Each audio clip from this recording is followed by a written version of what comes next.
اس کی روح سے ناشنا ہو جاتا ہے۔ تو وہ ایسا ہوتا ہے کہ مچھر چھانتے ہیں اور سموچے اونٹ نکل جاتے ہیں۔ سودی کاروبار تم بھی کرو ہم بھی کریں گے، نہ تم ہمیں چھیڑو نہ ہم تمہیں چھیڑیں گے، ساری بحث ہوگی رفع یدین پر ہے کہ نہیں ہے، اور نماز ہو گئی کہ نہیں ہو گئی، تراویح 8 ہے کہ 20 ہے، ساری بحث اس پر ہوگی۔ تو یہ جو تصورات ہیں نیکی کے پرورٹڈ، کہ جیسے اندھوں نے ایک ہاتھی کو دیکھ کر اندازہ کرنا چاہا وہ کیسا ہے، جس نے اس کے پیر کو ٹٹول لیا، اس نے کہا ستون کے مانند ہے، جس کا ہاتھ پڑ گیا اس کے کان پر، اس کا چھاج کی طرح ہے ہاتھی۔ تو مختلف جو ہے اڑائے کچھ ورق لالے نے، کچھ نرگس نے، کچھ گل نے، چمن میں ہر طرف بکھری ہوئی ہے داستاں میری۔ تو نیکی کا یہ تصور جو ہے تقسیم ہو گیا۔ یہ آیت قرآن مجید کی اس اعتبار سے عظیم ترین آیت ہے۔ نیکی کی حقیقت، اس کی جڑ کیا ہے، بنیاد کیا ہے، اس کی روح کیا ہے، اس کے مظاہر کیا ہے، مظاہر میں اولین شے کون سی ہے، ثانین کون سی ہے، ثالثاً کون سی ہے، اور اس پر ایک پورا علم الاخلاق جو قرآن کا ایک مکمل کتاب تصنیف کی جا سکتی ہے۔ ایتھکس، قرآنک ایتھکس کے لیے یہ آیت ایک یوں سمجھیے کہ جڑ اور بنیاد ہے۔ لیکن یہ سمجھ لیں کہ یہ آیت یہاں آئی کیوں ہے۔ پس منظر میں وہی تحویل قبلہ ابھی ہے۔ تحویل قبلہ کے 4 رکوع 15، 16، 17، 18 یہ تو سالڈ ہے۔ اس سے پہلے 14ویں رکوع میں آیت تھی للہ المشرق والمغرب فأینما تولوا فثم وجہ اللہ۔ ادھر بھی پھر اتنی آیتیں چھوڑ کر، اتنا چھوڑ کر پھر گئی لیس البر ان تولوا وجوہکم قبل المشرق والمغرب۔ نیکی یہی نہیں ہے کہ تم اپنے مشرق اور مغرب کی طرف پھیر دو۔ یہ نہیں کہا یہ نیکی نہیں ہے، نیکی یہی نہیں ہے، یہ بھی نیکی ہے۔ جو ظاہر ہوگا نیکی کا وہ بھی نیکی ہے، لیکن اصل سے اس کا باطن ہے۔ باطن صحیح ہے، نیک ہے، تو حقیقت میں نیکی نیک ہے، ورنہ نہیں۔ ولیکن البر، بلکہ نیکی تو اس کی ہے۔ اب یہاں سے شروع ہوا جو نیکی کی جڑ ہے، بنیاد ہے۔ من آمن باللہ والیوم الآخر والملائکۃ والکتاب والنبیین، سب سے پہلے ایمان، تاکہ تصحیح نیت ہو جائے۔ یہ جو ایمان لائے اللہ پر، یعنی جو نیکی کر رہا ہے صرف اللہ سے اجر کا طالب ہے، والیوم الآخر، اور قیامت کے دن پر کہ اس کا کوئی اجر دنیا میں نہیں، صرف آخرت میں مطلوب ہے۔ ورنہ آدمی سوداگری کرے، دکانداری کرے، کپڑا بیچے، کچھ اور بیچے، دین تو نہ بیچے۔ دین کا کام کر رہا ہے تو اس کے لیے سوائے اخروی نجات کے اور سوائے اللہ کے رضا کے کوئی اور شے مقصود نہ ہو۔ والملائکۃ والکتاب والنبیین، اور ایمان لایا فرشتوں پر اور کتابوں پر اور انبیاء پر۔ یہ تینوں مل کر ایک یونٹ بنتے ہیں۔ فرشتہ لایا دین، کتاب بن گئی، اور انبیاء پر آئی وہ کتاب۔ ایمان بالرسالت کا تعلق نیکی کے ساتھ یہ ہے کہ نیکی کا ایک مجسمہ تمہارے سامنے رہے، آئیڈیل، اسوہ۔ ایسا نہ ہو کہ اونچ نیچ ہو جائے۔ نیکیوں میں بھی ایسا ہوتا ہے، کوئی جذبات میں ایک طرف کو نکل گیا، کوئی جذبات میں ایک طرف کو نکل گیا۔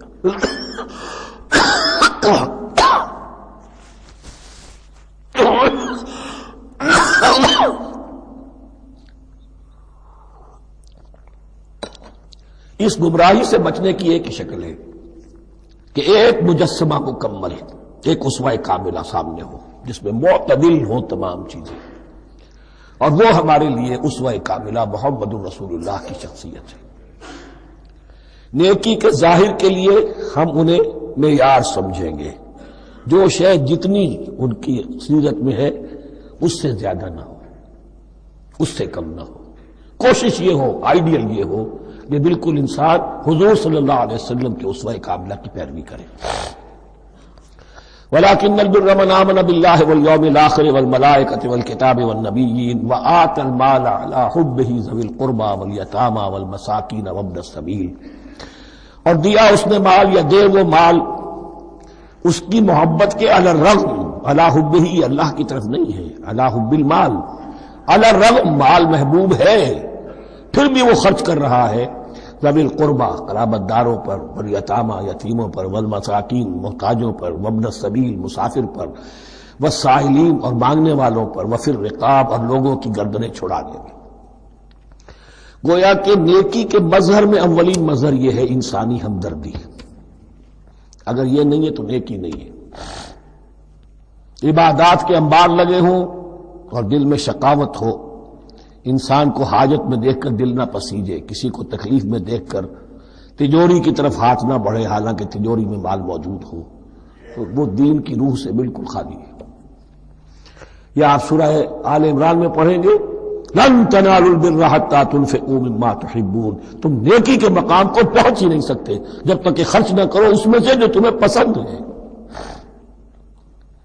جس سے طبیعت گھبرا گئی، اکتا گئی، کپڑے میں جو بوسیدہ ہو گئے وہ دے دیے، حاتم طائی کی قبر کو لات مار دی، وہ نہیں. جو شے پسند ہے اگر اس میں سے نہیں دیتے تو نیکی کو پہنچ بھی نہیں سکتے، تمہیں ہوا بھی نہیں لگے گی. وَأَقَامَ الصَّلَاةَ وَآتَى الزَّكَاةَ. دیکھیے نماز اور زکوٰۃ اب آ رہے ہیں. یہ ہے حکمت دین کہ ایک ہے روح دین، وہ ہے ایمان، اور جو اس کے مظاہر ہے مظہر اول انسانی ہمدردی. نمبر 2 ہے پھر نماز اور زکوٰۃ، اور یہاں زکوٰۃ کو علیحدہ ذکر کیا ہے اور اس آیت کا حضور نے حوالہ دیا ان فی المال لحق سوى الزکاۃ. دیکھو کچھ لوگوں نے سمجھا بس ہم نے زکوٰۃ نکال دی تو حق ادا ہو گیا پورا. بڑی بے وقوفی ہے. مال میں حق ہے زکوٰۃ کے سوا بھی. اور اب آپ نے یہ آیت پڑھی، دیکھو اس آیت میں کیا ہے. زکوٰۃ کا تذکرہ بعد میں ہو رہا ہے وَآتَى الْمَالَ عَلَىٰ حُبِّهِ ذَوِي الْقُرْبَىٰ وَالْيَتَامَىٰ وَالْمَسَاكِينَ وَابْنَ السَّبِيلِ وَالسَّائِلِينَ وَفِي الرِّقَابِ وَأَقَامَ الصَّلَاةَ وَآتَى الزَّكَاةَ. اس کی کیا حکمت ہے کہ ایمان کو تر و تازہ رکھنے کے لیے نماز ہے، اقم الصلاۃ لذکری، اور انسانی ہمدردی میں مال خرچ کرنے کے جذبے کو پروان چڑھانے کے لیے برقرار رکھنے کے لیے زکوٰۃ ہے. اتنا تو دو نا کم سے کم. بوتل کا منہ تو کھلے، کارک تو نکلے اس کا. اگر بوتل کا کارک نکل جائے گا تو شاید اس میں سے کچھ شربت اور بھی نکل آئے. تو زکوٰۃ ہے تو کارک کے مانند 2.5% ہے، کیا ہے، لیکن یہ کہ اس سے پھر کچھ اور بھی نکلے گا. جو زکوٰۃ میں نہیں دیتا اس نے کیا کرنا. وَالْمُوفُونَ بِعَهْدِهِمْ إِذَا عَاهَدُوا، اور وہ کہ جو اپنے عہد کو پورا کرنے والے ہیں جب کوئی عہد کر لیں. سب سے بڑا عہد اللہ سے کیا، لست بربکم قالوا بلا. پھر عہد شریعت کا ہے کہ جو ہم نے کیا اللہ کے ساتھ. پھر آپس میں جو بھی معاہدے ہو جائیں، اور معاملات انسانی سارے کے سارے معاہدات کی شکل میں. شوہر اور بیوی کا معاملہ بھی ایک معاہدہ ہے. Marriage is a social contract. شوہر کی ذمہ داریاں ہیں، اس کے فرائض ہیں. بیوی کی ذمہ داریاں، اس کے فرائض ہیں. شوہر کے حقوق ہیں، بیوی کے حقوق ہیں. پھر جو بھی امپلائر امپلائی ریلیشن شپ ہے، معاہدہ ہے، کانٹریکٹ ہے. جو ہمارا آپ کا پولیٹیکل سسٹم ہے وہ بھی معاہدوں کے اوپر مبنی ہے. بڑا بڑا بزنس جو ہے وہ کانٹریکٹ میں چلتا ہے. تو اگر ایک چیز پیدا ہو جائے کہ جو عہد کر لیا ہے اسے پورا کرنا ہے تو ساری اسٹریم لائننگ ہو جائے گی تمام معاملات کی. وَالْمُوفُونَ بِعَهْدِهِمْ إِذَا عَاهَدُوا وَالصَّابِرِينَ فِي الْبَأْسَاءِ وَالضَّرَّاءِ وَحِينَ الْبَأْسِ، اور خاص طور پر صبر کرنے والے فقر و فاقہ میں، جنگ کی حالت میں اور تکلیف میں. یعنی ایک نیکی ہے بدھ مت کے بھکشوؤں کی نیکی. ایک نیکی یہ ہے، یہ نیکی باطل کو چیلنج کرتی ہے. یہ نیکی خانقاہوں تک محدود نہیں ہوتی. یہ نیکی صرف انفرادی سطح تک محدود نہیں رہتی. جو نیکی اللہ چاہتا ہے کہ اب باطل کا سر کچلنے کے لیے میدان میں آؤ، اور جب باطل کا سر کچلنے کے لیے میدان میں آؤ گے تو خود بھی تکلیفیں اٹھانی پڑیں گی. صحابہ کرام کو بھی جانیں دینی پڑی ہیں. سینکڑوں صحابہ نے جام شہادت نوش کیا. تو آخری چوٹی کیا ہے؟ گویا کہ سمم بونم جس کو کہتے ہیں ایتھکس کے اندر، کہ اس نظریہ اخلاق میں سب سے اونچی منزل کون سی ہے؟ وہ سمم بونم جو ہے اسلام کا، وَالصَّابِرِينَ فِي الْبَأْسَاءِ وَالضَّرَّاءِ وَحِينَ الْبَأْسِ وَلَا تَقُولُوا لِمَنْ يُقْتَلُ فِي سَبِيلِ اللَّهِ أَمْوَاتٌ بَلْ أَحْيَاءٌ وَلَكِنْ لَا تَشْعُرُونَ. وہ آیت یاد کر لیجئے. اولئک الذین صدقوا، یہ ہیں لوگ جو سچے ہیں. دعویٰ تو نیکوکاری کا بہت سو کو ہے، یہ ہیں وہ لوگ کہ جو سچے ہیں، وَأُولَٰئِكَ هُمُ الْمُتَّقُونَ، اور یہی حقیقت میں متقی ہیں۔ تمہارے ذہنوں میں کوئی اور نقشے بیٹھے ہوئے ہیں، کوئی لباس ہے، وضاقتہ ہے، بس یہ بڑا متقی آدمی ہے۔ تقویٰ اس کا نام ہے، یعنی یہ پوری انسانی شخصیت کا ایک ہیولہ ہے، ایک پوری انسانیت کا ایک فرد کا نقشہ کھینچ دیا گیا کیریکٹر کا، جس کے اندر روح ایمان اور خارج میں اس ترتیب کے ساتھ دین کی یہ تقاضے اور نیکی کے یہ مظاہر موجود ہیں۔ اللہم ربنا اجعلنا منہم، اللہم ربنا اجعلنا منہم۔ اب اس کے بعد کچھ وہی جو معاملات انسانی ہیں اس پر اب بحث، جیسا کہ میں نے کہا تھا کہ ایک لڑی ہے شریعت کی، معاملات کی۔ یہ تو بڑے بڑے پھول جو تھے آیت الآیات اور آیت البر، یا ایھا الذین آمنوا کتب علیکم القصاص فی القتلی، اہل ایمان تم پر لازم کر دیا گیا ہے مقتولوں کا بدلہ لینا۔ قتلہ قتیل کی جمع بھی ہے، اور مقتول سے یہ مصدر بھی ہو سکتا ہے کہ تمہارے لیے یعنی اس معاملے میں سہل انگاری صحیح نہیں ہے۔ انسانی تمدن کی جڑ کٹتی ہے جب کسی معاشرے کے اندر انسان کا خون بہانا عام ہو جائے، تمدن جس کی جڑ کٹ جائے، تو قصاص تم پر واجب ہے۔ یا ایھا الذین آمنوا کتب علیکم القصاص فی القتلی الحر بالحر والعبد بالعبد والانثى بالانثى۔ ایک آزاد کی جگہ آزاد ہی قتل کیا جائے گا، آزاد نے قتل کیا ہے تو ظاہر بات ہے وہ آزاد ہی اس کی جگہ قتل ہوگا۔ یہ نہیں وہ کہے میرا غلام لے جاؤ، میرے 2 غلام لے لو، نہیں، والعبد بالعبد، اور عبد کی جگہ عبد ہی ہوگا، جس نے قتل کیا وہی قتل کیا جائے گا، والانثى بالانثى، اور اگر قتل کرنے والی عورت ہے تو وہ عورت ہی قتل ہوگی۔ اس میں چونکہ وہاں بہت سے رواج مختلف تھے، بہت سے معیار بھی مختلف تھے۔ اگر اوسی خزرجی کو قتل کر دے تو 1/3 خون بہا، 3 گنا خون بہا، اور خزرجی اوسی کو قتل کرے تو 1/3 خون بہا، یہ ان کا قانون تھا۔ اسی طرح یہ کہ آزاد میں اور غلام میں فرق تھا، لیکن ہماری شریعت میں اگرچہ یہ طویل بڑا مضمون ہے اور اس میں کافی فقہا کے اقوال ہیں مختلف، لیکن امام ابو حنیفہ رحمۃ اللہ علیہ کا قول یہی ہے کہ تمام مسلمان آپس میں کفو ہیں، برابر ہیں، لہذا یہاں کوئی فرق نہیں کیا جائے گا قتل کے مقدمات میں۔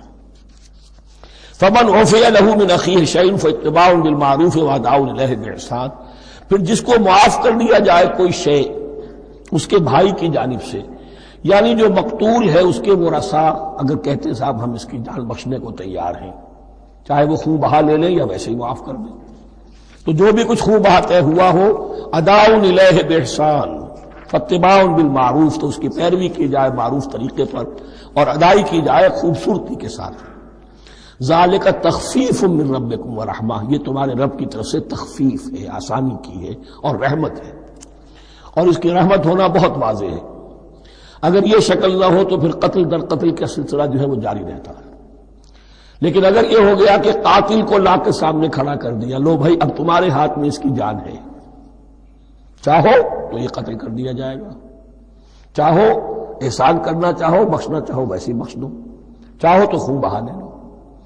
اس سے کیا ہوگا کہ وہ دشمنیوں کا جو دائرہ ہے وہ پھر سمٹ جاتا ہے، بڑھتا نہیں۔ اس میں بڑی رحمت ہے اللہ کی طرف سے۔ قانون جو ہے اسلام میں قتل کا، اس میں مدعی ریاست نہیں ہوتی۔ آج کل ہمارے ہاں غلطی یہ ہے، مدعی ریاست بن جاتی ہے۔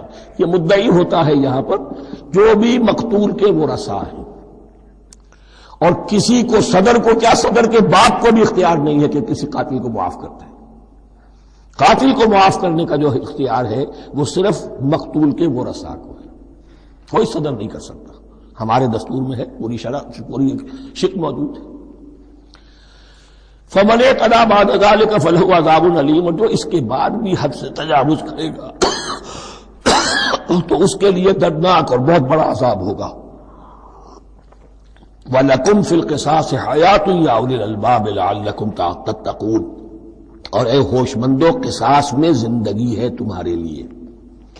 ایک روحانی تصور ہے معاف کر دینا اچھا ہے، اسلام بھی کہتا ہے ان تعفوا وتصفحوا وتغفروا فإن اللہ غفور رحیم، لیکن قتل کے مقدمات میں سہل انگاری جو ہے وہ اچھی نہیں ہے، پیروی شدت کے ساتھ ہونی چاہیے تاکہ اس سے آگے قتل کا سلسلہ بند ہو۔ وَلَكُمْ فِي الْقِصَاصِ حَيَاةٌ يَا أُولِي الْأَلْبَابِ لَعَلَّكُمْ تَتَّقُونَ، تاکہ تم بچ سکو۔ اب کوتبہ علیکم دوبارہ آ گیا۔ یہ کوتبہ کے لفظ کو سمجھ لیجئے، جہاں بھی کوئی شے فرض کی جائے گی، لازم کی جائے گی، وہ کوتبہ ہے۔ اسی لیے شریعت کے لیے قرآن مجید میں جو لفظ ہے الکتاب، الکتاب اس معنی میں کہ اس میں شریعت خداوندی پوری کی پوری موجود ہے۔ کتب علیکم اذا حضر احدکم الموت ان ترک خیرا الوصیۃ للوالدین والاقربین بالمعروف، تم پر واجب کر دیا گیا، فرض کر دیا گیا، جب تم میں سے کسی کی موت کا وقت آ جائے، اگر وہ کوئی خیر مال چھوڑ رہا ہو، دولت چھوڑ رہا ہو، تو اس کے لیے فرض کر دیا گیا وصیت کرنا اپنے والدین کے حق میں اور رشتہ داروں کے حق میں انصاف کے ساتھ۔ ابھی چونکہ قانون وراثت نازل نہیں ہوا تھا، یہ ابتدائی قدم اٹھایا گیا۔ وہاں ہوتا یہ تھا جو آج بھی ہندوؤں میں ہوتا ہے، جو مر گیا اس کی ساری جائیداد کا مالک جو ہے بڑا بیٹا، چھوٹے بیٹے بھی نہیں، نہ بیٹیاں نہ بیوی، کچھ نہیں، تو سارا کا سارا مال جو ہڑپ کر جاتے تھے، کسی کو کچھ نہیں۔ یہاں یہ کہ اب پہلا ابتدائی حکم دیا گیا، لیکن یہ آیت منسوخ ہو جائے گی سورہ نساء میں جب پورا قانون وراثت آ گیا، تو اب یہ آیت منسوخ شمار ہوتی ہے۔ ناسخ وہ قانون وراثت ہے جو سورہ نساء کے دوسرے رکوع میں آئے گا۔ البتہ اس کے ایک حصے کو حضور نے باقی رکھا ہے، وہ گویا کہ سنت نے اس کے ایک جز کو برقرار رکھا ہے، اور وہ جز یہ ہے کہ مرنے والا 1/3 اپنے مال کے لیے وصیت کر سکتا ہے کسی کے لیے، 1/3 سے زیادہ نہیں، اور وارث کے لیے وصیت نہیں ہوگی، جس کی وراثت میں حق مقرر ہو چکا ہے اس کے لیے وصیت نہیں ہوگی، وہ غیر وارث کے لیے وصیت ہوگی، کسی دینی ادارے کو دینا چاہے، کسی اور کو دینا چاہے، یتیم کو، بیوہ کو، یتیم خانے کو، ٹھیک ہے، 1/3، 2/3 میں قانون وراثت کی تنفیذ ہوگی لازماً۔ تو اس آیت کا صرف اتنا حصہ باقی رکھا ہے حضور نے صلی اللہ علیہ وسلم۔ حقاً علی المتقین، یہ اللہ کا تقوی رکھنے والوں پر حق ہے، واجب ہے کہ وہ وصیت کریں کہ ہمارے والدین کو یہ مل جائے، فلاں رشتہ دار کو یہ مل جائے، باقی جو ہے جو بھی ورثاء ہیں لے جائیں۔ فمن بدلہ بعد ما سمعہ، تو جس نے بدل دیا اس وصیت کو اس کے بعد کہ اسے سنا تھا، فإنما اسمہ علی الذین یبدلونہ، تو اس کا بوجھ، اس کا گناہ انہی پر آئے گا جو تبدیل کرتے ہیں۔ جو وصیت کرنے والا تھا وہ بری ہے، اس نے صحیح وصیت کی تھی، جس نے بعد میں اس وصیت میں تحریف کی، تبدیلی کی، اس کا وبال، اس کا بوجھ انہی پر آئے گا۔ ان اللہ سمیع علیم، یقینا اللہ سب کچھ سننے والا اور جاننے والا ہے۔ فمن خاف من موص جنفا، اب اگر کسی کو اندیشہ ہوا کہ وصیت کرنے والے نے جانبداری برتی ہے، ٹھیک وصیت نہیں کی ہے، دیانتداری کے ساتھ اس کی رائے یہ ہوئی، او اسمن، یا گناہ اس نے کمایا ہے، فاصلح بینہم، اور اب ان کے مابین صلح کرا دی، ورثاء کو جمع کیا کہ بھائی وراثت تو یہ تھی، ان کی وصیت تھی، لیکن دیکھو اس میں یہ زیادتی والی بات ہے، اگر تم مطمئن ہو جاؤ، متفق ہو جاؤ، تو اس میں اتنی تبدیلی کر دی جائے ان کے اتفاق سے، فلا اسم علیہ، تو اس میں کوئی گناہ نہیں ہے، یعنی ایسی نہیں ہے یہ بات کہ اس کو وہ سینکشن اور سینکٹیٹی حاصل ہو گئی ہے، تقدس، کہ اب اس میں کوئی تبدیلی نہیں ہو سکتی، باہمی مشورے سے اور اچھے جذبے سے، اصلاح کے جذبے سے وصیت میں تغیر ہو سکتا ہے۔ ان اللہ غفور الرحیم، یقیناً اللہ تعالی بخشنے والا ہے، رحم فرمانے والا۔ اب لڑی آ گئی دوسری عبادت والی، عبادت میں صوم۔ جہاں تک نماز کا ذکر ہے تو وہ تو مکی صورتوں میں اس کا بے تحاشا مرتبہ ذکر موجود ہے، لیکن یہاں جو ہے معاملہ صوم، اس سے پہلے مکی دور میں صوم کا کہیں کوئی تذکرہ ہی نہیں، نہ عربوں میں اس کا رواج تھا۔ یہ لفظ بھی عربی زبان میں تھا گھوڑوں کے لیے، گھوڑے روزہ رکھتے تھے، رکھتے کیا تھے بیچارے، انہیں رکھوایا جاتا تھا، کیونکہ عربوں کا جو معاملہ تھا وہ لوٹ مار، غارت گری، اور اس کے لیے انہیں چاہیے تیز رفتار سواری، جاؤ حملہ کرو، لوٹو مارو اور بھاگو۔ اونٹ جو ان کی فضا اور ان کے ماحول کے لیے مناسب تھا وہ زیادہ تیز دوڑ نہیں سکتا، اپنی اس ضرورت کے لیے گھوڑا چاہیے تھا۔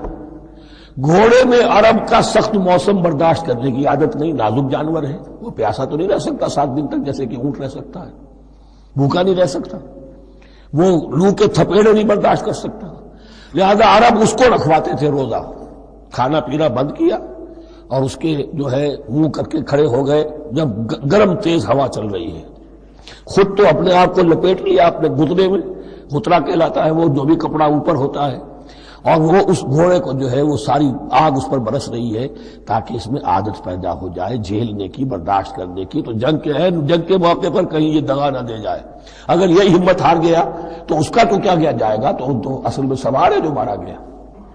یہ روزہ ان کے ہاتھ تھا، لیکن جب حضور آئے مدینے میں تو یہاں یہود میں روزے کا رواج تھا۔ وہ ایک تو عاشورہ کا روزہ رکھتے تھے، اس لیے کہ وہ تاریخ تھی جس میں کہ نجات ملی تھی بنی اسرائیل کو فرعونیوں سے۔ تو اس طریقے سے حضور نے پھر ابتداءً مہینے میں ہر مہینے میں 3 روزے رکھنے کا حکم دیا۔ یہ ہے ابتدائی حکم جو حضور نے دیا، قرآن میں ابھی نہیں آیا تھا۔ جیسے تحویل قبلہ کے معاملے میں بھی قرآن نے کہا کہ ہم نے تمہیں اس قبلے پر رکھا تھا، لیکن اس کا کوئی حکم جو ہے قرآن میں جلی نہیں ہے۔ یہ ہو سکتا ہے کہ وہ حکم بھی حضور کو اللہ ہی نے دیا ہو وحی خفی کے ذریعے سے۔ پہلے یہ کہ ہر مہینے میں 3 روزے۔ اب ظاہر بات ہے کہ مہینے جو ہیں وہ سخت گرم بھی ہو سکتے ہیں۔ اب اگر 30 کے 30 روزے ایک ہی مہینے میں فرض کر دیے گئے ہوتے اور وہ ہوتے جون جولائی کے تو جان نکل جاتی۔ بہترین تدبیر یہ کی گئی ہر مہینے میں، اور یہ موسم سارے آ رہے ہیں اس میں۔ پھر کچھ عرصے کے بعد یہ رمضان کا روزہ فرض کیا گیا۔ پہلا جو روزہ تھا 3 دن کا، اس میں یہ بھی تھی اجازت کہ جو اگر مسافر نہیں ہے، بیمار بھی نہیں ہے، طاقت رکھتا ہے روزہ رکھنے کی، پھر بھی روزہ نہ رکھے تو اس کا فدیہ یہ ہے کہ 1 مسکین کو کھانا کھلائے۔ علی الاطلاق تھا یہ۔ جب رمضان کے روزے کی فرضیت ہو گئی تو اب یہ فدیہ نہیں ہے، البتہ حضور نے اس کو باقی رکھا ایسے شخص کے لیے جو بہت بوڑھا ہے، یا کوئی خاتون بہت بوڑھی ہے برداشت نہیں کر سکتی، یا کوئی بیمار ہے، کسی سخت ایسی بیماری میں ہے کہ روزہ اس کے لیے جان کے لیے ہلاکت کا اندیشہ ہو سکتا ہے، اس کے لیے فدیہ برقرار رکھا۔ عام طور پر صحت مند شخص جو مسافر بھی نہ ہو اس کے لیے یہ رعایت ختم ہو گئی۔ یہ ہے ان آیات کی تعبیر جس پر میں پہنچا ہوں، اور بہت پہلے پہنچ گیا تھا، لیکن چونکہ اکثر مفسرین نے یہ بات نہیں لکھی ہے تو میں جھجکتا رہا، لیکن بعد میں مجھے معلوم ہوا کہ مولانا انور شاہ کاشمیری رحمۃ اللہ علیہ کی رائے یہی ہے، تو مجھے اعتماد ہو گیا۔ اور پھر مجھے اس کا ذکر جو ہے یہ تفسیر کبیر میں امام راضی کے ہاں بھی مل گیا کہ متقدمین کے ہاں یہ رائے موجود تھی کہ پہلی 2 آیتیں جو ہیں اس روزے سے متعلق یہ رمضان کے روزے سے متعلق نہیں ہیں، بلکہ وہ 3 ہر مہینے کی 13، 14 اور 15 ایام 20 کے روزے حضور نے بعد بھی رکھے ہیں نفلاً، لیکن شروع میں یہ 3 روزے رکھنے کا حکم دیا گیا تھا۔ پہلی 2 آیتیں اس 6 آیتوں پر مشتمل رکوع، اور یہ ایک عجیب مقام ہے۔ قرآن مجید کے احکام بہت دفعہ ہے، نماز کے احکام قرآن میں بہت دفعہ ہیں، کہیں وضو کا ہے، کہیں تیمم کا ہے، کہیں اور نماز خوف کا ہے، مختلف جگہوں پر، لیکن صوم کی عبادت پر یہ 6 آیات کامل ہیں، مکمل ہیں۔ اس کی حکمت، اس کی غرض و غایت، اس کے احکام سب کے سب اس میں آ گئے۔ اب پہلی 2 آیتیں کون سی ہیں؟ یا ایھا الذین آمنوا کتب علیکم الصیام کما کتب علی الذین من قبلکم لعلکم تتقون۔ اے ایمان والو، تم پر بھی فرض کیا گیا روزہ رکھنا، جیسے کہ فرض کیا گیا تھا تم سے پہلوں پر، تاکہ تمہارے اندر تقویٰ پیدا ہو جائے۔ وہ جنگ کے لیے کرواتے تھے، گھوڑوں کو تیار، تمہیں تقویٰ کے لیے اپنے آپ کو تیار کرنا ہے۔ بھوک کو قابو میں رکھ سکو، شہوت کو قابو میں رکھ سکو، پیاس کو برداشت کر سکو۔ اللہ کی راہ میں جنگ کے لیے تمہیں نکلنا ہوگا، اس میں بھوک بھی آئے گی، پیاس بھی آئے گی، اپنے آپ کو تیار کرو جہاد کے لیے۔ اور یہ بات واضح ہو جائے گی، اگلے رکوع سے قتال کی بحث شروع ہو جائے گی۔ روزے کی یہ گفتگو ہو رہی ہے تمہیداً قتال کے لیے، جیسے گھوڑوں کو تیار کیا جاتا تھا، صوم رکھوایا جاتا تھا قتال کے لیے۔ ایام معدودات، گنتی کے چند دن ہیں، یہ گویا کہ ثبوت ہے اس کا کہ یہ 2-3 دن سے زیادہ، معدود جو ہے وہ عربی زبان میں 9 سے زیادہ نہیں ہو سکتا۔ معدودہ جب آئے گا، ایام معدودات، یہ جمع جو ہے جمع قلت کہلاتی ہے۔ معدودات، معدودہ بڑی سے بڑی رقم ہو سکتی ہے، لیکن معدودات جمع قلت ہے۔ گنتی کے چند روز ہیں۔ فمن کان منکم مریضا، ان میں بھی یہ رعایت ہے کہ جو تم میں سے بیمار ہو، او علی سفر، یا سفر پر ہو، فعدۃ من ایام اخر، تو وہ تعداد پوری کر لے دوسرے دنوں میں۔ وعلی الذین یطیقونہ، اور جو اس کی طاقت رکھتے ہوں، فدیۃ طعام مسکین، وہ فدیہ دے 1 مسکین کا کھانا کھلانا۔ ان آیات کی تفسیر میں جیسا کہ میں نے عرض کیا مفسرین کے بہت سے اقوال ہیں، اب میں اس کی بحث میں نہیں جا سکتا۔ جو میں نے اپنے مطالعے کے بعد رائے قائم کی ہے، میں صرف وہی بیان کر رہا ہوں کہ اس وقت، اور یہ امام راضی کے الفاظ ہیں کہ یہ فرضیت علی التعیین نہیں تھی بلکہ علی التخییر تھی۔ فرض تو ہے روزہ، لیکن اس کا بدل بھی دیا جا رہا ہے، اگر تم نہیں رکھنا چاہتے تو تم ایک مسکین کو کھانا کھلا دو۔ تو گویا کہ تدریجاً انہیں لانا تھا، کیونکہ اس بات کے وہ پہلے سے عادی نہیں تھے۔ فمن تطوع خیرا فهو خیر اللہ، اور جو اپنی جی سے اپنی مرضی سے خیر کرنا چاہے تو اس کے لیے خیر ہے، روزہ بھی رکھے اور مسکین کو کھانا بھی کھلائے، دونوں کام کرے، تو اس میں کوئی رکاوٹ تو نہیں، اس کے لیے بہتر ہوگا۔ وَأَن تَصُومُوا، اور دیکھو اگر روزہ رکھو، خیر لکم ان کنتم تعلمون، یہ تمہارے لیے بہتر ہے اگر تم جانو۔ اب یہاں بھی ایک طرح کی رعایت کا انداز ہے۔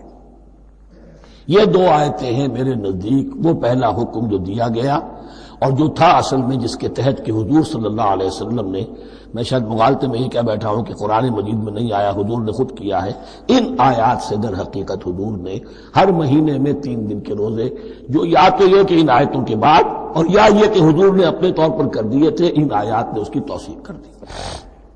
اب آ رہی ہیں 2 آیتیں جو خاص رمضان کے روزے سے متعلق ہیں، حکمت اور غرض و غایت۔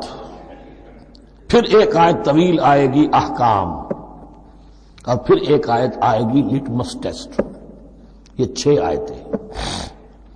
شہر رمضان الذی انزل فیہ القرآن، رمضان کا مہینہ وہ ہے جس میں قرآن نازل کیا گیا۔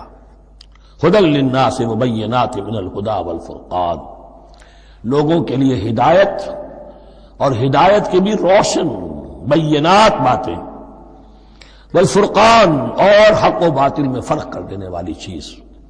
فمن شہد منکم الشہر، تو جو کوئی بھی پائے اس مہینے کو، یا جو شخص بھی مقیم ہو اس مہینے میں، مسافر نہ ہو، فلیصم، اس پر لازم ہے کہ روزہ رکھے۔ اب وہ وجوب علی التخییر ختم ہو گیا، اب وجوب علی التعیین، اب یہ لازم ہے، یہ رکھنا ہے۔ ایک رعایت باقی رکھی، ومن کان مریضا او علی سفر فعدۃ من ایام اخر، جو بیمار ہے یا یہ کہ سفر پر ہے وہ تعداد پوری کر لے دوسرے دنوں میں۔ یرید اللہ بکم الیسر ولا یرید بکم العسر، اللہ تمہارے ساتھ آسانی چاہتا ہے، سختی نہیں چاہتا۔ یہ لوگ اپنے اوپر سختیاں جھیلتے ہیں، شدید جو ہے سفر کے اندر بھی روزہ رکھے ہوئے، حالانکہ یہاں اجازت دی ہوئی ہے۔ یہ بلکہ حضور نے ایک مرتبہ ایک سفر میں کافی سرزنش کی، کچھ ایک جہاد اور قتال پہ نکلے تھے، لیکن کچھ لوگوں نے اس سفر میں بھی روزہ رکھ لیا۔ نتیجہ یہ ہوا کہ سفر کے بعد جہاں منزل میں اب جا کر خیمے لگانے تھے وہ نڈھال ہو کر گر گئے، جن لوگوں کا روزہ نہیں تھا انہوں نے پھر وہ خیمے لگائے، منزل کا کام کیا۔ تو حضور نے فرمایا کہ لیس من البر الصیام فی السفر، روزے رمضان اس میں سفر میں روزہ رکھنا کوئی نیکی کا کام نہیں ہے۔ لیکن ہمارا تصور اور ہے، 105 بخار چڑھا ہوا ہے، روزہ نہیں چھوڑوں گا میں، روزہ تو میں نے رکھا ہوا ہے، یا روزہ تو میں نہیں چھوڑوں گا۔ حالانکہ جہاں رعایت اللہ کی ہے اس رعایت سے فائدہ نہ اٹھانا ایک طرح کا کفران نعمت ہے۔ وَلِتُكْمِلُوا الْعِدَّةَ، لیکن تمہیں عدت اور تعداد اب پوری کرنی ہوگی۔ وہ جو تھی ایک رعایت کہ فدیہ دے کر فارغ ہو جاؤ، وہ نہیں ہے۔ وَلِتُكَبِّرُوا اللَّهَ عَلَىٰ مَا هَدَاكُمْ، اور تاکہ تم تکبیر کرو اللہ کی اس پر کہ جو اس نے ہدایت تمہیں عطا فرمائی۔ وَلَعَلَّكُمْ تَشْكُرُونَ، اور تاکہ تم شکر کر سکو اس نعمت عظمیٰ کا جو قرآن حکیم کی شکل میں تمہیں دی گئی ہے۔ اس موضوع پر میرا کتابچہ عظمت صوم اور عظمت صیام و قیام قرآن، اس میں یہ سارے مضامین تفصیل سے آئے ہیں، کیا حکمت ہے، کیا غرض و غایت ہے، کیا مقصد ہے، اور آخری منزل کیا ہے، وَإِذَا سَأَلَكَ عِبَادِي عَنِّي فَإِنِّي قَرِيبٌ۔ مطلوب تو یہ ہے کہ تمہارا جو یہ جسم حیوانی ہے یہ کچھ کمزور پڑے، روح ربانی جو تم میں پھونکی گئی ہے اسے تقویت حاصل ہو۔ جن میں روزہ رکھو، اس حیوانی وجود کو ذرا کمزور کرو، دباؤ اس کے تقاضوں کو، رات کو کھڑے ہو جاؤ، اللہ کا کلام سنو اور پڑھو تاکہ تمہاری روح کی آبیاری ہو، اس پر حیات، آب حیات کا ترشح ہو۔ نتیجہ کیا نکلے گا؟ تمہارے اپنے اندر سے ایک پیاس ابھرے گی، وَإِذَا سَأَلَكَ عِبَادِي عَنِّي فَإِنِّي قَرِيبٌ، تقرب الی اللہ کا جذبہ پیدا ہوگا۔ تو اے نبی، جب میرے بندے، ایسے بندے آپ سے میرے بارے میں سوال کریں، ان کو بتا دیجئے میں قریب ہوں، دور نہیں۔ یہ حقوق انسانی کا میرے نزدیک دنیا میں سب سے بڑا میگنا کارٹا ہے۔ اللہ اور بندے کے درمیان کوئی فصل نہیں ہے، فصل اگر ہے تو تمہاری اپنی خباثت ہے۔ اگر تمہاری نیت میں فساد ہے، حرام خوری تو کرنی ہی کرنی ہے، تو اب کس منہ سے اللہ سے دعا کرو گے؟ پھر جاؤ گے کسی پیر کے پاس، آپ دعا کر دیجئے۔ یہ نذرانہ حاضر ہے،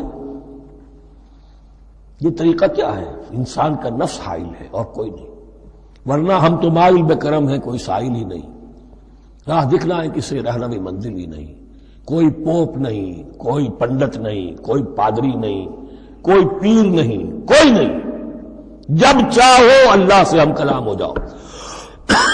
اس سے بڑا حق کیوں خالق و مخلوق میں حائل رہے پردے؟ پیران کلیسا کو کلیسا سے اٹھا دو، میرا ہر بندہ جب چاہے جہاں چاہے مجھ سے ہم کلام ہو جائے۔ ہاں شرط ہے اس کی، وہ شرط آگے آ رہی ہے۔ اجیب و دعوت الداعی اذا دعان، میں تو ہر پکارنے والے کی پکار سنتا ہوں، اور سنتا نہیں جواب دیتا ہوں، اور صرف جواب نہیں دیتا قبول کرتا ہوں۔ اجابت میں یہ تینوں چیزیں موجود ہیں۔ اور اذا دعان، جہاں مجھے پکارے جب پکارے، دیر اینڈ دین میں موجود ہوں۔ لیکن شرط کیا ہے؟ فَلْيَسْتَجِيبُوا لِي، انہیں بھی تو میرا کہنا ماننا چاہیے، یہ یک طرفہ بات نہیں ہوگی۔ فَاذْكُرُونِي أَذْكُرْكُمْ، تم مجھے یاد رکھو گے تو میں تمہیں یاد رکھوں گا، یہ دو طرفہ معاملہ ہے۔ تم شکر کرو گے میں تمہاری قدردانی کروں گا، تم میری طرف چل کر آؤ گے میں بھاگ کر آؤں گا، تم بارش برآؤ گے میں ہاتھ بڑھاؤں گا، لیکن تم رخ موڑ لو گے ہم بھی رخ موڑ لیں گے۔ ہماری تو غرض نہیں ہے، غرض ہے تو تمہاری، تم رجوع کرو گے ہم بھی رجوع کر لیں گے، تم توبہ کرو گے ہم اپنی نظر کرم پھر تمہاری طرف متوجہ کر دیں گے۔ لیکن ہر چیز ان تنصروا اللہ ینصرکم، اللہ کی مدد کرو گے تو اللہ تمہاری مدد کرے گا۔ تمہاری دوستیاں ہو، پینگے بڑھا رہے ہو اللہ کے دشمنوں کے ساتھ، ساز باز ہو اللہ کے دشمنوں کے ساتھ، اور کھڑے ہو جاؤ قنوت نازلہ میں اللہ سے مدد مانگنے کے لیے، تم سے بڑا بے وقوف کون ہوگا؟ پہلے اللہ کی طرف رخ تو کرو، اللہ سے اپنا معاملہ درست کرو۔ ہاں اس میں کوئی یہ شرط نہیں ہے کہ پہلے ولی کامل اس وقت توبہ کرو خلوص نیت سے تو سارے پردے ہٹ جائیں گے، لیکن خلوص نیت کے ساتھ توبہ۔ وَإِذَا سَأَلَكَ عِبَادِي عَنِّي فَإِنِّي قَرِيبٌ أُجِيبُ دَعْوَةَ الدَّاعِ إِذَا دَعَانِ فَلْيَسْتَجِيبُوا لِي وَلْيُؤْمِنُوا بِي لَعَلَّهُمْ يَرْشُدُونَ أُحِلَّ لَكُمْ لَيْلَةَ الصِّيَامِ إِذْ تَفَضُّلُوا إِلَىٰ نِسَائِكُمْ۔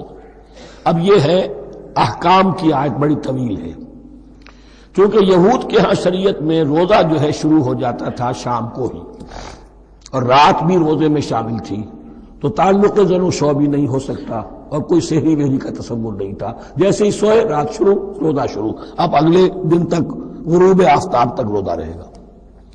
ہمارے ہاں روزے میں نرمی کی گئی، ایک تو یہ کہ رات کو اس سے خارج کر دیا، روزہ دن کا ہے، اور رات کے وقت تعلق زن و شو بھی ہے، کھانا پینا بھی ہے، جو پابندیاں روزے کی ہیں وہ سب اٹھ گئی۔ لیکن ہو یہ رہا تھا کہ لوگ سمجھ رہے تھے کہ شاید وہی جو احکام ہیں یہود کے ہاں شاید وہی ہمارے ہاں بھی ہیں، اس لیے وہ ایسا بھی ہوتا تھا اپنے جذبات میں بیویوں سے مقاربت کرتے تھے، لیکن دل میں سمجھتے تھے کہ ہم نے غلط کام کیا ہے۔ یہاں اب ان کو اطمینان دلایا جا رہا کہ نہیں، احل لکم لیلۃ الصیام الرفث الی نسائکم، حلال کر دیا گیا ہے تمہارے لیے روزے کی راتوں میں اپنی بیویوں کے پاس جانا۔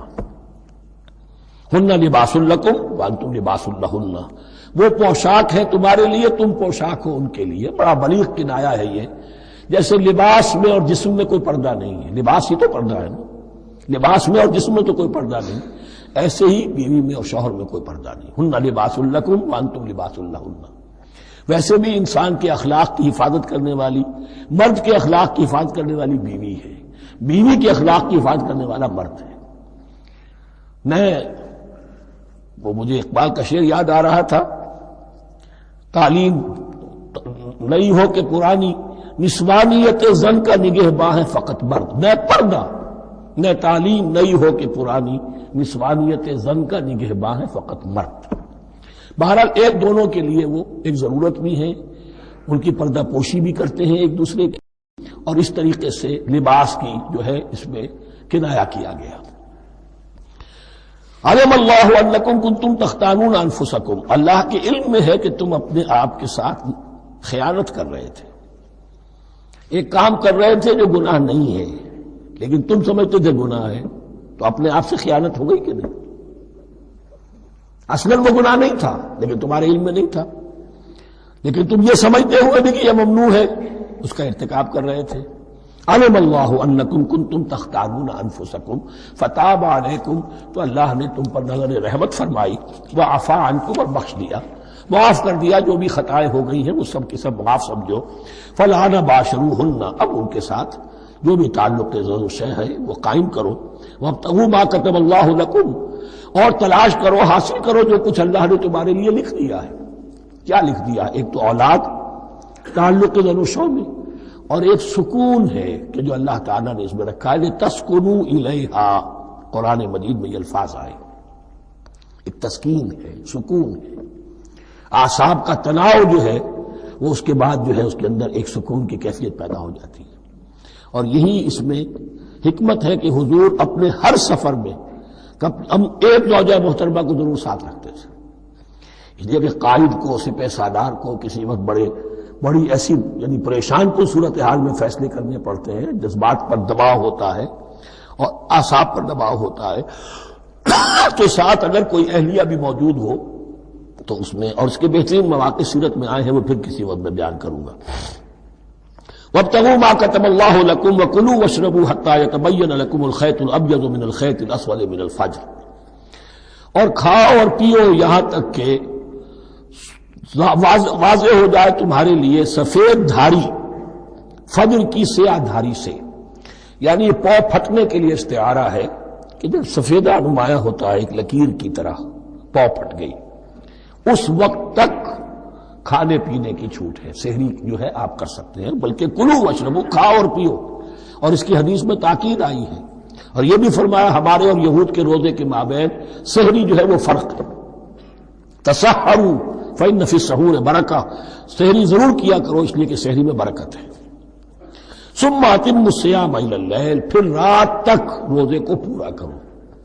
اب رات تک میں اکثر فقہا کے نزدیک غروب آفتاب مراد ہے، اہل تشیع اس سے ذرا آگے جاتے ہیں کہ رات کا لفظ آیا ہے تو ذرا اور غروب آفتاب پر چند منٹ گزر جائے، لیکن ہمارے اہل سنت کے ہاں غروب آفتاب جو ہے وہی گویا کہ یہ اس کی غایت ہے۔ وَلَا تُبَاشِرُوهُنَّ وَأَنْتُمْ عَاكِفُونَ فِي الْمَسَاجِدِ، لیکن یہ رعایت جو تمہیں دی جا رہی ہے اس میں ایک استثناء ہے، جب تم معتکف ہو مسجدوں میں تو پھر اپنی بیویوں سے کوئی تعلق قائم نہ کرو۔ وَلَا تُبَاشِرُوهُنَّ، مت ان سے مباشرت کرو، وَأَنْتُمْ عَاكِفُونَ فِي الْمَسَاجِدِ، جبکہ تم مسجدوں میں اعتکاف میں ہو، آخری عشرے میں جو اعتکاف ہوتا ہے۔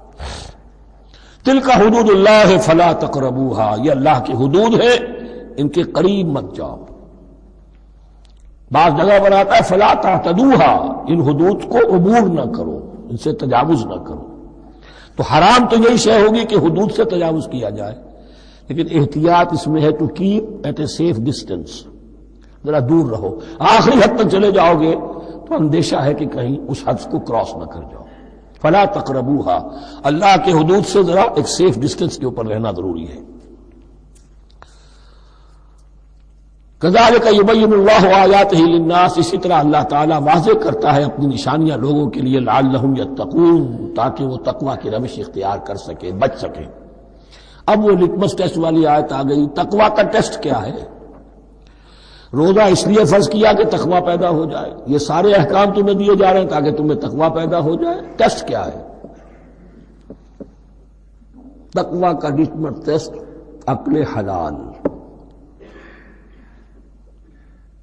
یہ نہیں ہے کوئی نیکی نہیں۔ وَلَا تَأْكُلُوا أَمْوَالَكُمْ بَيْنَكُمْ بِالْبَاطِلِ، اپنے مال آپس میں باطل طریقوں سے ہڑپ نہ کرو۔ وَتُدْلُوا بِهَا إِلَى الْحُكَّامِ، اور اپنے مال کو ذریعہ نہ بناؤ حکام تک پہنچنے کا۔ لِتَأْكُلُوا فَرِيقًا مِنْ أَمْوَالِ النَّاسِ بِالْإِثْمِ، تاکہ تم لوگوں کے مال کو ہڑپ کر سکو گناہ کے ساتھ، وَأَنْتُمْ تَعْلَمُونَ، اور تم اس کو جانتے بوجھتے کر رہے ہو۔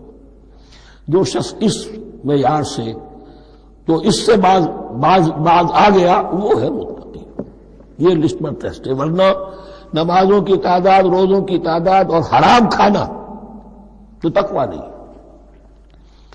یہ میں حیران ہوتا ہوں کہ اب اس پر کبھی غور نہیں کیا ہے لوگوں نے کہ یہ آیت کہاں سے آ گئی درمیان میں. روزے کے احکام اور اس کے بعد قتال کے احکام بھی شروع ہوں گے، حج کے احکام شروع ہوں گے، یہ بیچ میں آیت.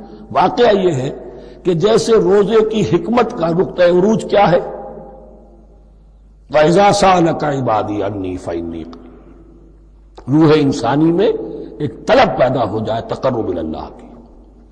اسی طرح احکام صوم میں جو کلائمیکس ہے وہ یہ ہے، وَلَا تَأْكُلُوا أَمْوَالَكُمْ بَيْنَكُمْ بِالْبَاطِلِ وَتُدْلُوا بِهَا إِلَى الْحُكَّامِ لِتَأْكُلُوا فَرِيقًا مِّنْ أَمْوَالِ النَّاسِ بِالْإِثْمِ وَأَنْتُمْ تَعْلَمُونَ يَسْأَلُونَكَ عَنِ الْأَهِلَّةِ، اے نبی آپ سے پوچھ رہے ہیں چاند کی گھٹتی بڑھتی صورتوں کے بارے میں.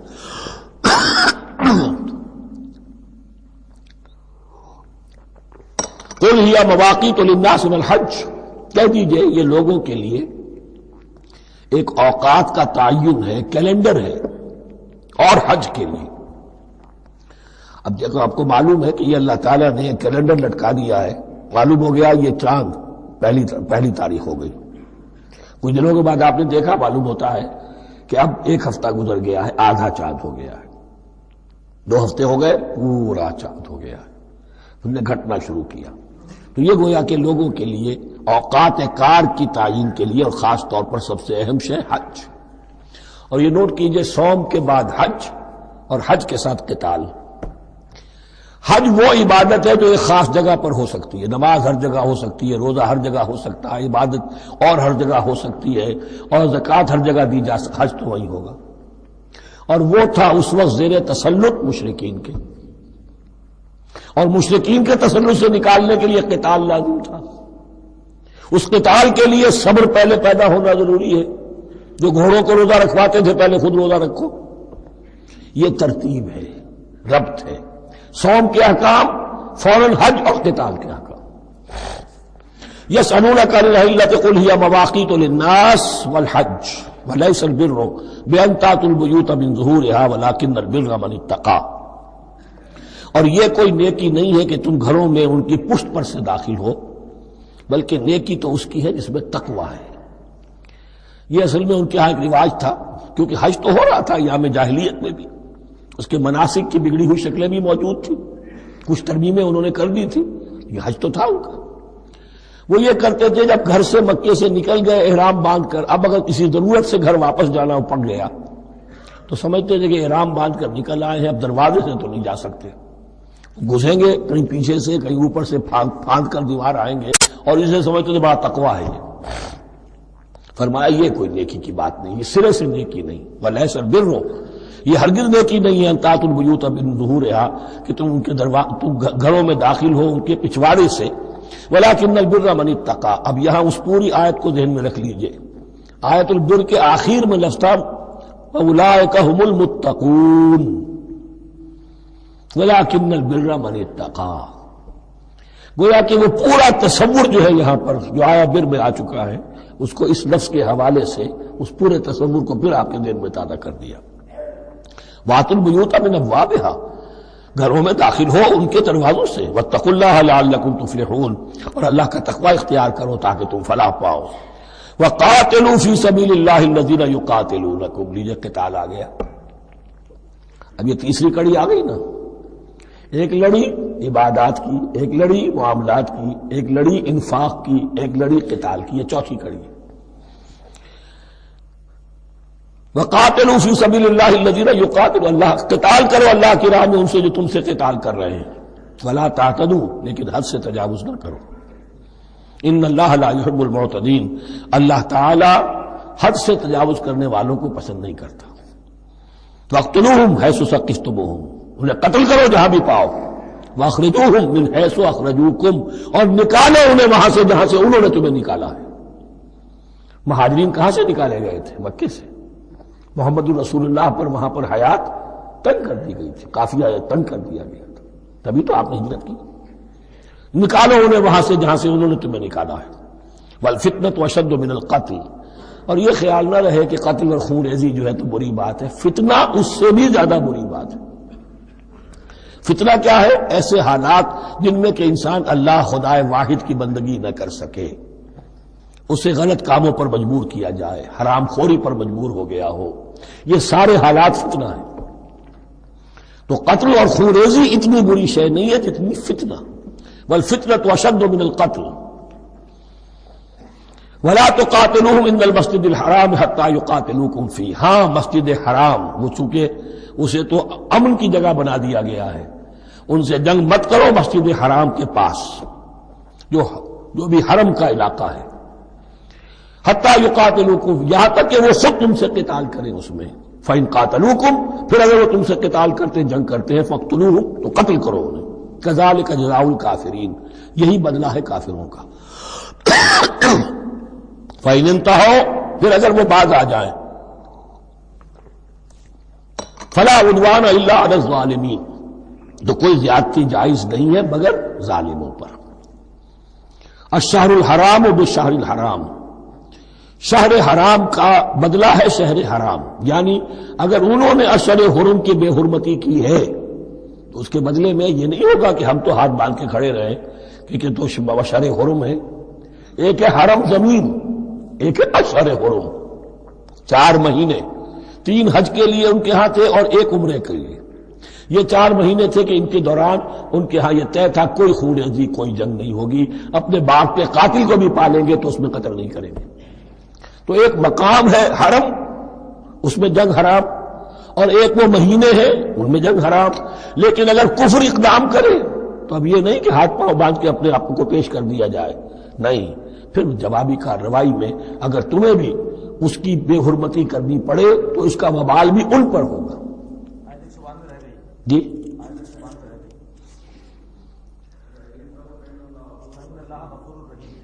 وَفَإِنِ انتَهَوْا فَإِنَّ اللَّهَ غَفُورٌ رَحِيمٌ، اگر وہ بعد آ جائے تو اللہ غفور اور رحیم ہے۔ وَقَاتِلُوهُمْ، بہت اہم آیت رہ گئی، حَتَّى لَا تَكُونَ فِتْنَةٌ وَيَكُونَ الدِّينُ لِلَّهِ۔ اب جب یہ جنگ کا مرحلہ شروع ہو گیا ہے دعوت محمدی کے سلسلے میں صلی اللہ علیہ وسلم، تو مسلمانوں جان لو، ایک دور تھا 12-13 برس تک تمہیں حکم تھا کفو ایدیکم، مارے کھاؤ ہاتھ نہ اٹھاؤ۔ اب یہ نیا دور ہے، آ گیا ہے، تمہاری دعوت و تحریک جو ہے وہ نئے دور میں داخل ہو گئی ہے۔ اب جب تمہاری تلواریں نیام سے باہر آ گئی ہیں، اب یہ نیام میں نہ جائیں جب تک کہ فتنہ بالکل ختم نہ ہو جائے اور دین اللہ ہی کے لیے ہو جائے، اللہ کا دین قائم ہو جائے، پوری زندگی میں اس کے احکام کی تنفیذ ہو رہی ہے۔ یہ آیت دوبارہ آئے گی اور زیادہ نکھری ہوئی شان کے ساتھ سورہ انفال میں، وَقَاتِلُوهُمْ حَتَّى لَا تَكُونَ فِتْنَةٌ وَيَكُونَ الدِّينُ كُلُّهُ لِلَّهِ، دین کل کا کل، جز نہیں، دین کی بالادستی پوری انسانی زندگی پر، انفرادی بھی اجتماعی بھی، اور اجتماعی کے بھی سارے پہلو، politico socio economic system totally وہ اللہ کے احکام کے تابع ہو۔ قاتلوہم حتی لا تکون فتنۃ ویکون الدین للہ فإن انتہوا فلا عدوان الا علی الظالمین، پھر اگر وہ باز آ جائے، صلح چاہے تو ٹھیک ہے، پھر ظالموں کے اوپر جو ہے سوائے ظالموں کے کسی پر زیادتی جائز نہیں۔ الشہر الحرام بالشہر الحرام، حرمت والا مہینہ بدلہ ہے حرمت والے مہینے کا، والحرمات قصاص، اور حرمات کے اندر بھی بدلہ ہے۔ فمن اعتدى علیکم فاعتدوا علیہ بمثل ما اعتدى علیکم، تو جو کوئی بھی تم پر زیادتی کرتا ہے، دست درازی کرتا ہے، تو تم بھی اس کے خلاف کارروائی کرو، اقدام کرو جیسے کہ اس نے تم پر زیادتی کی۔ واتقوا اللہ، اور اللہ کا تقوی اختیار کرو، واعلموا ان اللہ مع المتقین، اور یہ جان لو کہ اللہ ساتھ ہے متقیوں کے، یعنی اللہ کی تائید، نصرت، اس کی مدد آئے گی اہل تقوی کی۔ اب دیکھیے وہ تیسری کڑی یہاں بہت چھوٹی سی آئی ہے، قتال کی ذرا زیادہ بڑی کڑی آ گئی ہے اور یہ چھوٹی سی کڑی آ رہی ہے۔ قتال کے لیے لازم ہے انفاق بھی، جنگ کیسے ہوگی اگر فوج کے لیے ساز و سامان نہ ہو، رسد کا اہتمام نہ ہو، ہتھیار نہ ہو، سواریاں نہ ہو، کیسے ہوگی جنگ؟ وَأَنفِقُوا فِي سَبِيلِ اللَّهِ وَلَا تُلْقُوا بِأَيْدِيكُمْ إِلَى التَّهْلُكَةِ، خرچ کرو اللہ کی راہ میں اور مت ڈالو اپنے آپ کو اپنے ہاتھوں ہلاکت میں، یعنی اللہ کا دین اس وقت اسے احتیاج ہے، وہ پیسہ چاہتا ہے. جیسے حضور نے تبوک کے موقع پر عام اپیل کی اور آپ اپنے مال کو لے کر بیٹھے ہوئے ہیں، تو گویا کہ آپ نے اپنے آپ کو ہلاکت میں خود ڈال دیا. یہ انفاق ہے، جہاد بالمال. وانفقوا فی سبیل اللہ ولا تلقوا بایدیکم الی التہلکہ واحسنوا ان اللہ یحب المحسنین. اور احسان کی روش اختیار کرو، دین کے اندر بھی خوبصورتی پیدا کرو، دین میں بہتر سے بہتر مقام حاصل کرنے کی کوشش کرو. ہمارا معاملہ کیا، دنیا میں آگے سے آگے اور دین میں پیچھے سے پیچھے. دین میں یہ دیکھیں گے اس سے کم پر گزارا ہو سکتا ہو، کوئی اور شے ہو کہ جس میں اس سے کم سے بھی بات پوری ہو جائے. دین میں یہ ہوگا، اور دنیا میں آگے سے آگے ہے جستجو کہ خوب سے ہے خوب تر کہاں. تو اگر یہ جستجو دنیا میں ہے، اس سے بڑھ کر دین میں ہونی چاہیے. فاستبقوا الخیرات، نیکیوں میں ایک دوسرے پر بازی لے جانے کی کوشش کرو. وانفقوا فی سبیل اللہ ولا تلقوا بایدیکم الی التہلکہ واحسنوا، اور احسان کی روش اختیار کرو. ان اللہ یحب المحسنین، یقیناً اللہ تعالی محسنین کو ان لوگوں کو کہ جو درجہ احسان پر فائز ہو جائیں محبت کرتا ہے، انہیں پسند کرتا ہے. یہ حدیث جبرائیل اگر ذہن میں ہو تو 3 درجے ہیں، جیسے میں نے آج بتایا آپ کو. وَنَحْنُ لَهُ مُسْلِمُونَ وَنَحْنُ لَهُ عَابِدُونَ وَنَحْنُ لَهُ مُخْلِصُونَ. 3 درجے دوسرے ہیں، اسلام، ایمان، احسان. اخبرنی عن الاسلام، اخبرنی عن الایمان، اخبرنی عن الاحسان. احسان کیا ہے؟ ان تعبد اللہ کانک تراہ فإن لم تکن تراہ فإنہ یراک.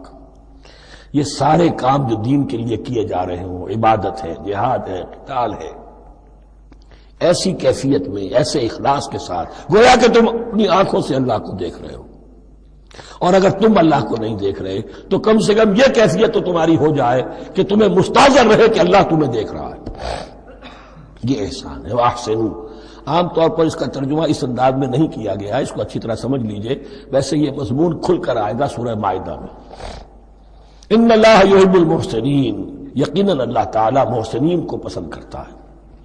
وَأَتِمُّوا الْحَجَّ وَالْعُمْرَةَ لِلَّهِ، اور حج اور عمرہ مکمل کرو اللہ کے لیے. جو عمرے کے لیے احرام تو باندھ لیا جائے گا مدینے سے 7 میل باہر نکل کر ہی. حج مکمل تو ہوگا جب طواف بھی ہوگا، وقوف عرفہ بھی ہوگا، سارے اس کے جو بھی مناسک ادا کیے جائیں گے. لیکن یہ کہ جو شخص بھی نیت کر لے حج کی یا عمرے کی تو پھر اسے مناسب کو مکمل کرنا چاہیے، کوئی کمی نہ رہے. فَإِنْ أُحْصِرْتُمْ، اگر تمہیں گھیر لیا جائے، روک دیا جائے، جیسے کہ سن 6 میں ہو گیا، صلح حدیبیہ کرنی پڑی، مشرکین مکہ اڑ گئے، نہیں داخل ہونے دیں گے. اگر تمہارا گھیراؤ ہو جائے فَمَسْتَيْسَرَ مِنَ الْهَدْيِ، تو جو بھی تم قربانی پیش کر سکو پیش کر دو. یہ دم احصار کہلاتا ہے کہ چونکہ اب ہم آگے نہیں جا سکتے، یہی ہمیں احرام کھولنا پڑ رہا ہے، تو دم احصار، یہ خون، یہ جو جانور اللہ کے نام پر ہم دے رہے ہیں، اس کی ایک طرح کا کفارہ ہے. وَلَا تَحْلِقُوا رُؤُوسَكُمْ حَتَّى يَبْلُغَ الْحَدْيُ مَحِلَّهُ، اور اپنے سر اس وقت تک نہ موڑو جب تک کہ وہ ہدی کا جانور جو ہے وہ محل تک، یعنی جو بیت الماء جہاں پر جا کر ذبح ہونا ہے وہاں پہنچ نہ جائے. جانور تو آپ نے بھیج دیے اور وہ رکاوٹ نہیں ڈالیں گے، اس لیے کہ ان کا گوشت تو ان کو کھانے کو ملے گا.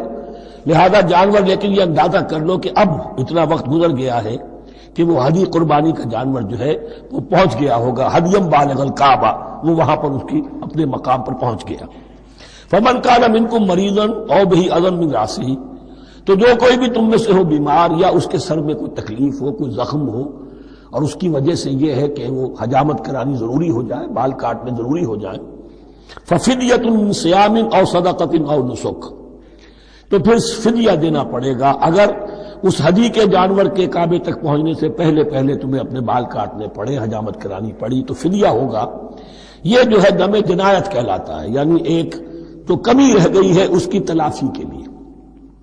وہ سیام بھی ہے، روزے 3 دن کے، اور صدقۃ او نسک، یا پھر یہ ہے کہ کوئی قربانی ہے، ایک جانور قربان کیا جائے، دم جنایت اس کو کہتے ہیں، یا صدقہ کیا جائے، 6 افراد کو کھانا کھلایا جائے.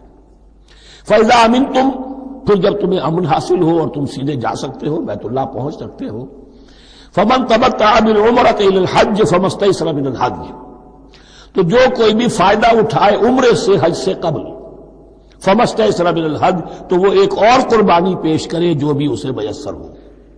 اب یہ سمجھ لیجئے کہ حضور کی بعثت سے پہلے عرب میں رواج یہ تھا کہ ایک سفر میں حج بھی کرنا عمرہ بھی کرنا ان کے نزدیک حرام تھا، یہ توہین تھی کعبے کی۔ حج کے لیے 3 مہینے، شوال، ذوالقعدہ، ذی الحج، اور رجب کا مہینہ ان کے ہاں طے تھا عمرے کے لیے۔